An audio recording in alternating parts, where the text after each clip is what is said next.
drivers, Illinois features what's called graduated driver licensing, otherwise known as GDL laws. Under this system, young drivers safely gain driving experience before obtaining full driving privileges. They can obtain a permit at 15. At 16, they can earn their license with restrictions for high-risk situations, including night driving. And at 17, they get full driving privileges. Welcome back to Garrard McClendon Live.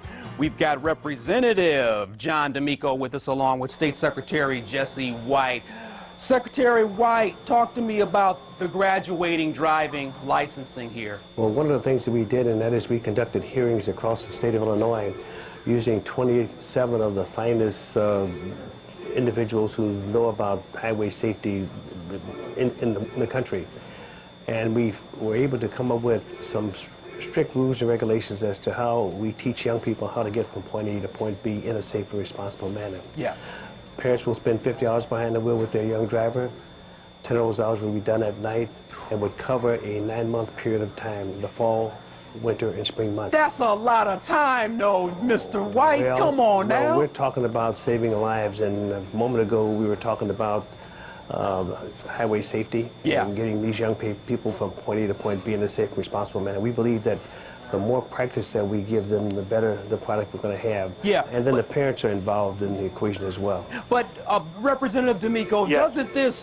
isn't this unfair to the responsible teenage driver? What about the teenage driver who is a breadwinner and has to get to work at 16 or 17 years old? Let me give you one example, and I use this analogy all the time. I think of a parent that teaches his kid how to play baseball from the time he's 6 years old that he's able to throw a ball. Mm-hmm. Think of how many hours you put in teaching your kid how to catch a baseball, but yet you don't want to put them kind of hours into teaching them how to drive a car, something that could possibly kill him and kill other people. I mean, it just doesn't make sense to me. I just think that analogy hits it right on the head. Yeah, I think you're absolutely right. I'm glad you brought that up. I'm going to go to some phone calls here. I'm looking at Lorraine. Lorraine, thank you for calling Garrard McClendon Live. What's your comment?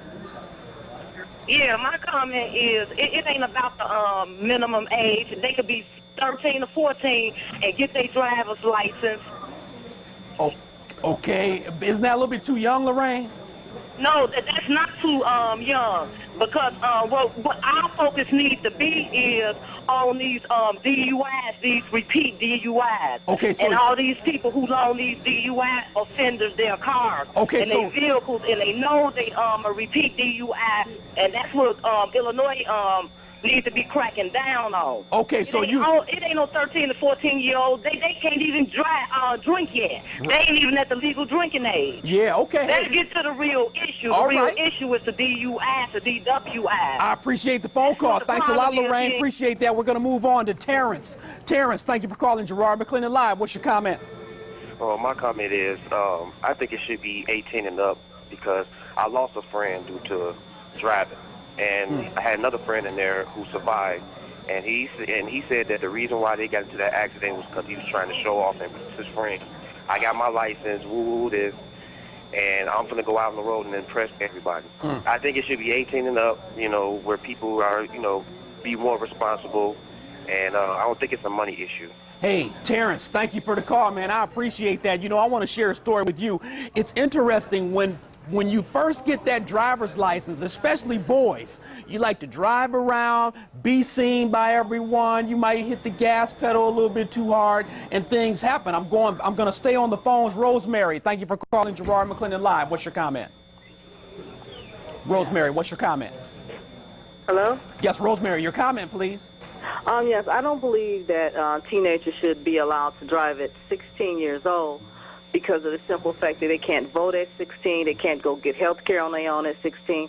The law says as far as taxes, they're still the responsibility of their parents at 16. So they can't enter a contract at 16. So why would we allow them to enter a contract of driving, get behind a car which can become a lethal weapon, and possibly kill themselves, injure themselves, or someone else? No, 16 is just too young. Wow, Rosemary, thank you for calling Garrard McClendon Live. Secretary and Representative, my callers are very intelligent tonight. They're making some very good arguments for bumping that age to 18. Secretary. I'd like to speak to that. We believe that when you have too many unrelated individuals in the automobile, it creates a distraction for the driver. And that's why you can only have one unrelated person in the automobile with you for the first 1 year period of time. And if you have additional drivers, then the driver can be ticketed as well as the additional passengers. We also found that nighttime driving creates a big problem for the young drivers. And that's why we downsize the number of the hours that a young person can drive at night from 12 o'clock at night on weekends to 11 o'clock on weekends, and then from 11 o'clock during the week to 10 o'clock during the week. I appreciate that. Plus, we also have put in place a requirement that school districts will spend 6 hours behind the wheel with these young drivers as compared to 1 hour and using the simulator. Representative D'Amico, you want to chime in on that? Yes, Gerard. I want to also add something else that was added to this piece of legislation. When we doubled the hours from 25 to 50, and 10 of those hours had to be driven at night, the other key part of that legislation was the parent has to sign off before their child goes into the Secretary of State to get their license. So if that parent feels that their kid is not ready to drive a car, they cannot get their license. And who better to judge than the parents to know if their kids are ready to go or not? Yeah, that's a good point. And you know what? I'm glad you brought up that like Little League baseball or Little League softball example, because I think of the number of hours that my parents spent with me trying to teach me how to hit a baseball and catch a baseball. And if only we could spend that same time with our children behind the wheel. Please hold tight. Over 50% of teen crashes occur on Friday, Saturday, and Sunday, and 72% of the crashes occur between the hours of 3 p.m. and midnight. Let your children drive Monday through Thursday before 12 noon. Oops, they're in school on those days. Too bad. More Garrard McClendon Live. We'll be back in 2 minutes. I just think it's way too much responsibility given to them at 16. I think 18 is definitely a good age. They haven't even earned the privilege to drive to get everywhere. So I just feel that we've just given them too much responsibility. They're still too young to absorb that they're taking their life in their hands. Wow, that's a concerned parent there. Welcome back to Garrard McClendon Live. We're talking teen driving. Where do you stand? I say we make them wait. 630-575-TALK. Call me now and voice your First Amendment right. Let me go straight back to the phones, then I'll be with you gentlemen shortly. Dorothy, thank you for calling Garrard McClendon Live. Dorothy, what's your comment? Yeah, I have two girls who have sent to driving school. They both got their licenses. They never had a problem. They used it mostly for going to work and school.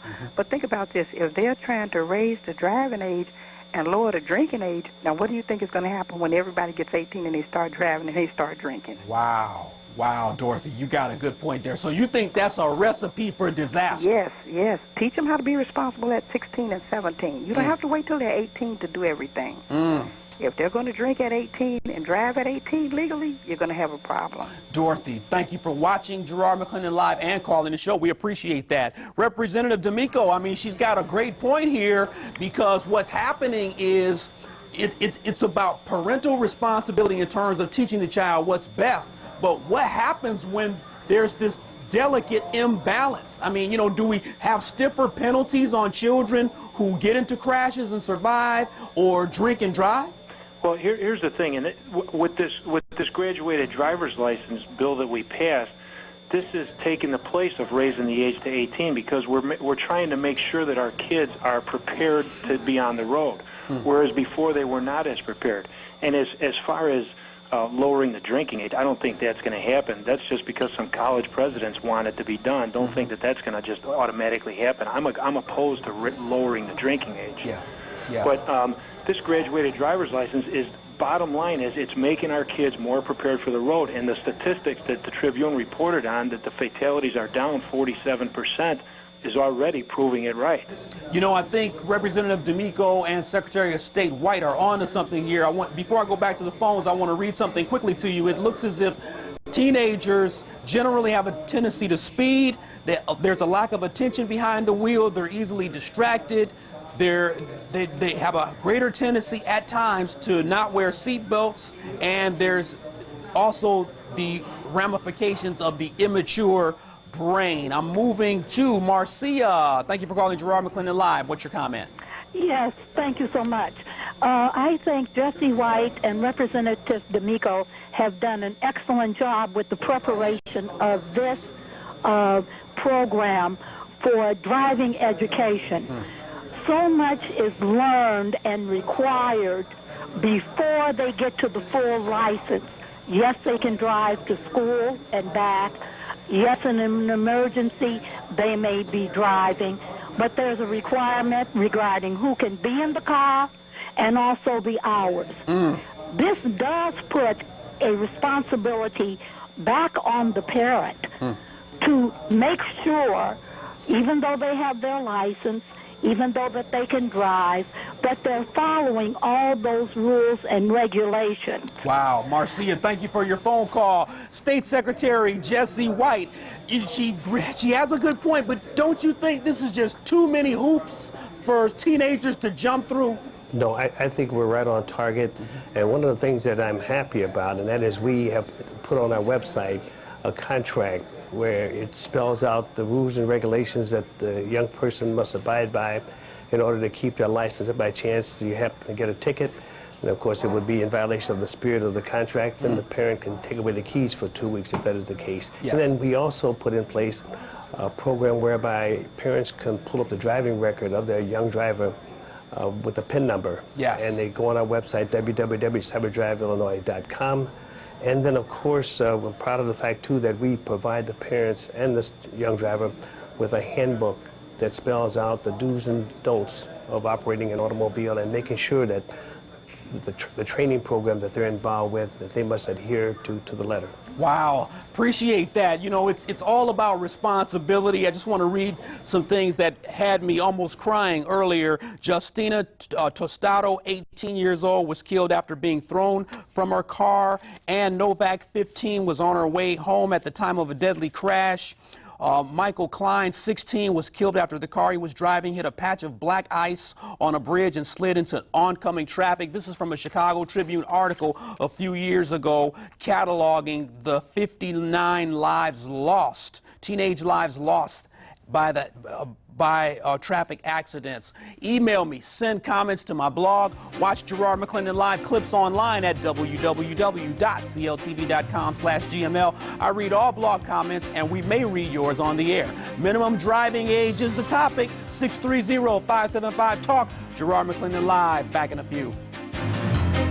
Welcome back to Garrard McClendon live. We've got Representative John D'Amico on the phone and we have State Secretary Jessie White with us at Tribune Tower. I'm going straight to the phones with Sheldon, my last caller today. Sheldon, thanks for calling Garrard McClendon live. Yes, just two things real quick. I got my license when I was 16, or have been driving since I was 16, and I think it depends on the family. If you're a responsible mother and father and you train your kids right and they drive right, letting them know that driving is a privilege, not a right, then you'll be fine. If you're from I hate to say it, a broken home, so to speak, where anything goes, then you should expect bad behavior when it comes to driving.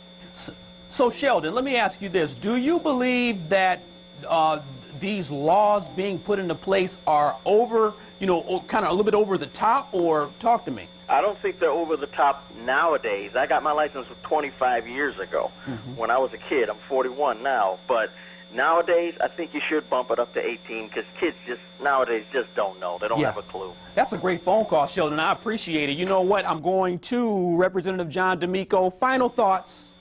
Well, and in regards to Sheldon's comment, that's where the signature of the parent comes into play as well. If they don't think that their kid is ready to drive, if they don't give them that signature, they cannot get their license, and they're going to have to wait until they get that signature. Absolutely. State Secretary Jessie White, thanks for being on the show. Give me some final thoughts and then give me your website as well. Well, www.cyberdriveillinois.com. I believe that more practice time is necessary, and that's what we're doing. Greater involvement on the part of the parents, limiting distractions, and above all, toughening our penalties when individuals stray off the beaten path. Wow. Appreciate you both. Thanks to my guests, Representative John D'Amico and Secretary of State Jessie White. I think before you turn the key, you must be responsible. Teenagers, do not text message your friends. Stop the vehicle first, and don't drive drunk. Stephen Covey said, the main thing is to keep the main thing the main thing. That's Garrard McClendon live for tonight. Always keep your head up and be encouraged. Good night. Ax or ask? Donda's rules suit shoes.